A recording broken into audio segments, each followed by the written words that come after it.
சென்னையில் traffic race நடைபெறப் போவதாக அறிவிப்பு வெளியாகி இருப்பது வாகன ஓட்டிகள் மத்தியில் பீதியை ஏற்படுத்தியுள்ளது. பலமுறை நடவடிக்கை எடுத்தும் அதையே பெருமையாக நினைத்து ரீல்ஸ் வெளியிடும் சைக்கோ ரேசர்களுக்கு காவல்துறை எண்டு கார்டு போடுவார்களா?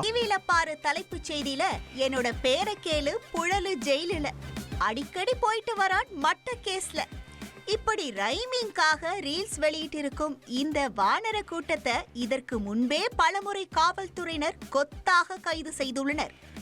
ஒவ்வொரு முறை கைதாகும் போதும் இவர்களை இளைஞர்கள், கல்லூரி மாணவர்கள் ஃபியூச்சர் பாழாகிடக் கூடாதென நினைத்து பரிதாபப்பட்டு பெயிலில் விடுவித்து வந்திருக்கிறார்கள். ஆனால் இதையே தங்களுக்கு சாதகமாக்கிக் கொண்டு தலைநகரில் இவர்கள் போடும் ஆட்டம் கொஞ்ச நஞ்சமில்லை. 2 தினங்களுக்கு முன்பாக கூட இவர்களுடைய இன்ஸ்டா பக்கத்தில் சென்னையின் பிரதான சாலைகளில் பைக் ரேஸ் ஓட்டி செல்வதை போன்ற வீடியோக்களை பதிவிட்டுள்ளனர். அதுவும் பாதசாரிகள் நடந்து செல்லும் பிளாட்ஃபார்மை கூட விட்டு வைக்காமல் அதன் மீதும் இருசக்கர வாகனத்தை ஏற்றி மணிக்கு 100 கிலோமீட்டருக்கு மேல் சீறி பாய்ந்து செல்வதை பார்க்கும் போதே இதயம் பதைத்து போகிறது.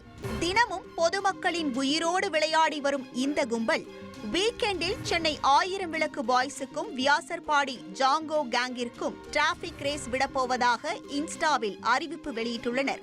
அதில் 150 சிசி கொண்ட இருசக்கர வாகனங்கள் மட்டுமே ரேஸில் கலந்து கொள்ளும் தகுதியை பெறுவார்கள். 3 பேருக்கு 3 வீதம் பந்தயத்தில் கலந்து கொள்ளலாம் என குறிப்பிடப்பட்டிருந்தது. இன்ஸ்டாகிராமில் டீம் 2 மற்றும் டீம் 6 என்கிற பெயரில் அக்கவுண்ட் வைத்திருக்கும் இந்த கும்பல் அதில் டிராபிக் ரூல்ஸ் வயலேஷனில் ஈடுபடும் எக்கச்சக்கமான வீடியோக்களை பதிவிடுவதை வாடிக்கையாக வைத்துள்ளனர். கடந்த மாதம்தான் இதே போன்றதொரு பைக் ரேஸ் கேங்கை சென்னை போலீசார் கைது செய்து அவர்களுடைய வாகனங்களையும் பறிமுதல் செய்தனர்.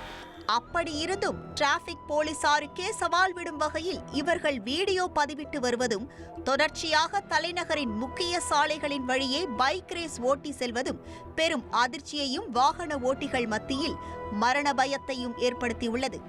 இதுபோன்று சட்டத்திற்கு அடங்க மறுக்கும் நபர்களை இளைஞர்கள் மற்றும் கல்லூரி மாணவர்கள் என்று பாராமல் கடும் நடவடிக்கை எடுக்க வேண்டுமென பொதுமக்கள் வலியுறுத்தியுள்ளனர்.